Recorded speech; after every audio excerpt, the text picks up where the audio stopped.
আসসালামু আলাইকুম। আজ রান্নাঘরে নিয়ে আসছি বুটের ডাল দিয়ে গরুর মাংস। আমি অবশ্য এখানে গরুর মাথার মাংস এবং হাড় গোড় যা আছে সেগুলো সব সামান্য কিছু মশলা এড করে প্রেশার কুকারে দিয়ে সিদ্ধ করে নিয়েছি। বুটের ডাল সিদ্ধ করে নিয়েছি।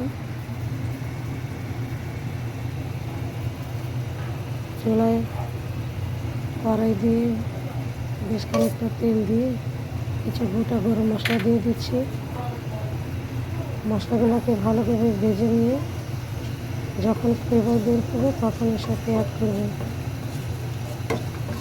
অন্যান্য যাবতীয় সব মশলা। দিয়ে দিচ্ছি মোটা করে কাটা কিছু পেঁয়াজ কুচি। আমি এখন অবশ্যই পেঁয়াজ বাটাটা ইউজ করবো, তাই পেঁয়াজ কাটার পেঁয়াজ কিছুটা কম দিয়েছি। পেঁয়াজটা ভাজতে ভাজতে যখন নরম হয়ে আসবে তখন পেঁয়াজ করবো পেঁয়াজ বাটা।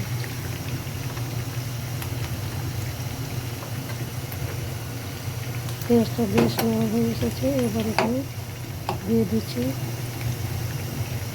পেঁয়াজের পেস্ট।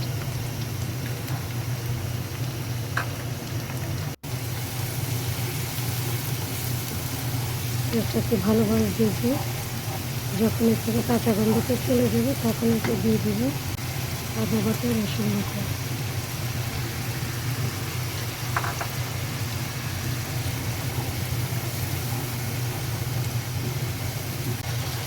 এটাকে ভালোভাবে মিশিয়ে নিচ্ছি, সব মশলাকে ভালোভাবে ভেজে এরপরে দিয়ে দিব হলুদের গুঁড়া, মরিচের গুঁড়া, ধনিয়া জিরার গুঁড়া আর গরম মশলা পাউডার।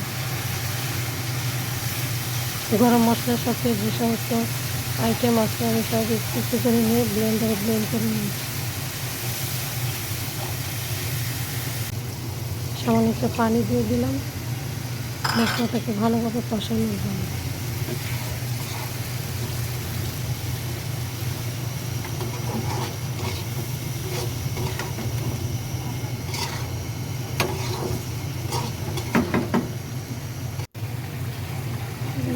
মশলাটা বেশ ভালোভাবে কষিয়ে নিয়েছি, তেলটা উপরে উঠে এসছে।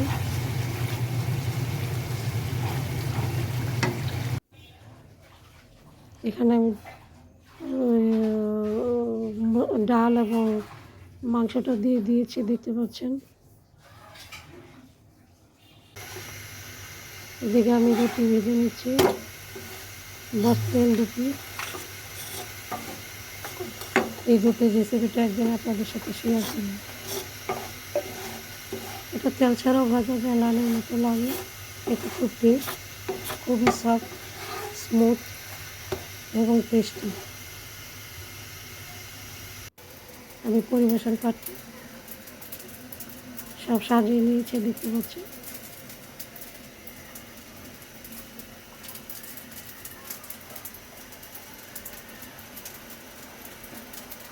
সবাই খুব ভালো থাকবেন, দোয়া করবেন। আসসালামু আলাইকুম।